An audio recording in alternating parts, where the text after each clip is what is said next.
You know how like we always talk about like how the fuck did language come about and shit? Yeah.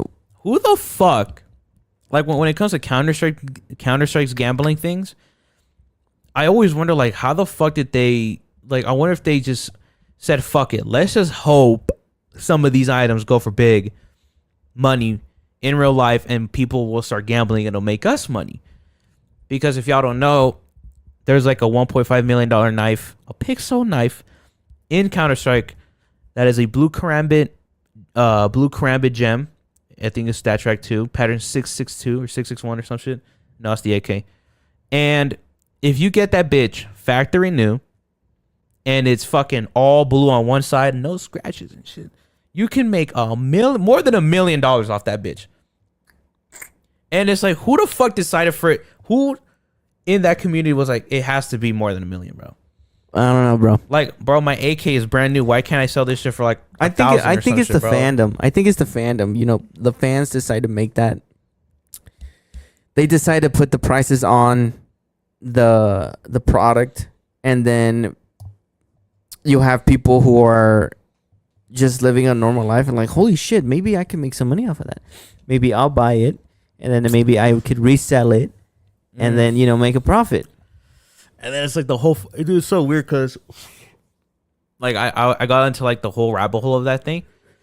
And then like the one thing that I always like don't understand is like why is it that certain, because there's capsules that have stickers inside of them. Yeah. A capsule from 2014 Katowice 2014 sticker capsule is worth $20,000. Just a capsule for a sticker inside. I'm telling you, it's just it's I don't know, like, man. what? And then the sticker inside, if you get a hollow iBuyPower, or if you get a hollow iBuyPower sticker, it's like 40,000. But then if you get the hollow Titan, yeah, I don't know why Titan, the Titan team was more valuable. That one could be sold for like $50,000 to $70,000. A sticker in a game can Costs be more than sold a car. more than a car. And if you get two of them bitches, you can get a house in Texas for like $100,000. And it's like, dog, like imagine you move out from Cali or anywhere, and the guy's like, yo, bro, like, where'd you got this money from? Oh, I got it from a video game. And it's like, I have these stickers and I sold them for $100,000. Well, you could do that with you could do that with pretty much anything, bro. I mean, like, for example, like let's say Sleep Token, right? Yeah. They come out with the merch. You're only able to buy. They only make a production of, or a quantity of 600. They put it on sale. It's a limited edition shirt, super cool shirt. And then they say, we're never going to make it again. Right? They become the biggest fucking band ever. And then now you have one of those 600 and you sell it. A fan that's super dedicated is going to offer you whatever you decide to sell it for. Another thing that I don't know who the fuck came up with the idea of Counter-Strike 2 is that not every weapon is made the same. So sad. Which is a good idea. I mean, it's bringing money into the game, right? Counter-Strike has been around since fucking God knows how long. It's been around for a very long time. Shit, when I was fucking growing up, when I grew up, and I remember, it was around. It was pretty big when I was coming up. Pause. Where were you in 2014, bro? You could have gotten them damn capsule stickers. Motherfucker, I think I was barely starting high school in 2014. No, you were in middle school. No, fool. 24. No, yeah. You were a sophomore in high school at 2014. Well, technically, or for a freshman. Bro, you could have gone like, you know, this is what I find so fucked up is that those little capsules back then in 2014 were like less than $1. And there's people even today who are like, oh fuck, guys, look what I did back then. They have like 100 of these motherfuckers. They spent $100 on 100 of these little capsules that are now worth $20,000 each. And they're like, I sold them all for like $10.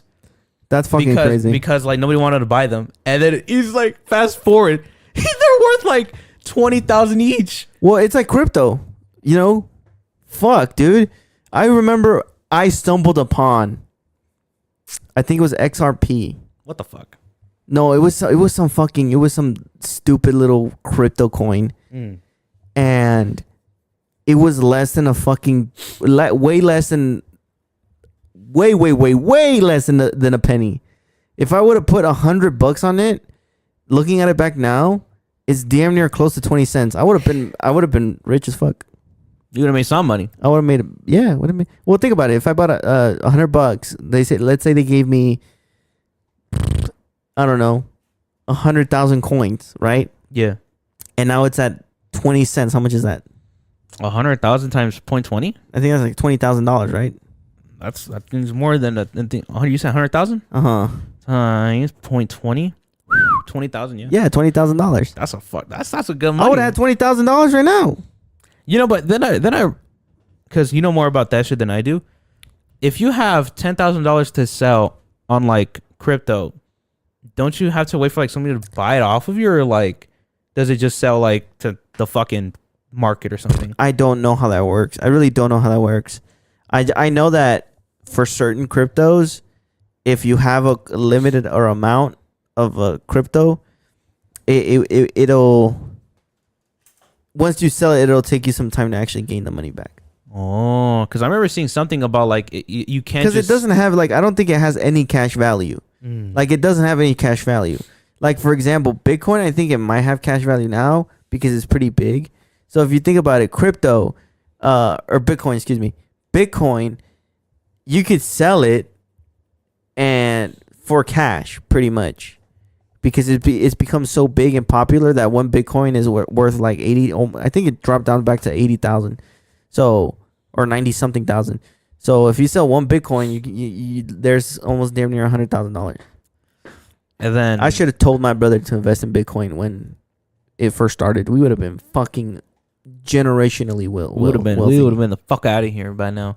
And then fun fact about Counter-Strike is that I forgot. I think Counter-Strike was actually just a mod from like Gary's mod, I believe. It was like a sandbox. So it's like you can create like your own like that's what I'm saying. I don't even remember, because I remember when I grew up. No, seriously, when I remember when I was coming up. Pause. Counter-Strike was pretty big. It was like a big shooter or something. Yeah. But I never got into it because it's just not my type of game. Yeah, and it was pretty cool. Now that, like when you look into the story of it, is that it was just like a fan made. I think like somebody had just made the sandbox, kind of like how they do like custom maps and shit. Mm-hmm. So somebody just made that from like an original game, but they just put like their own twist to it. And then somebody was like, you know what? I think this has potential. So they like bought it from them, and they're like, yo, dude, we just made like billions of dollars. It's kind of like those stories you hear from like, especially Nike's like the best example.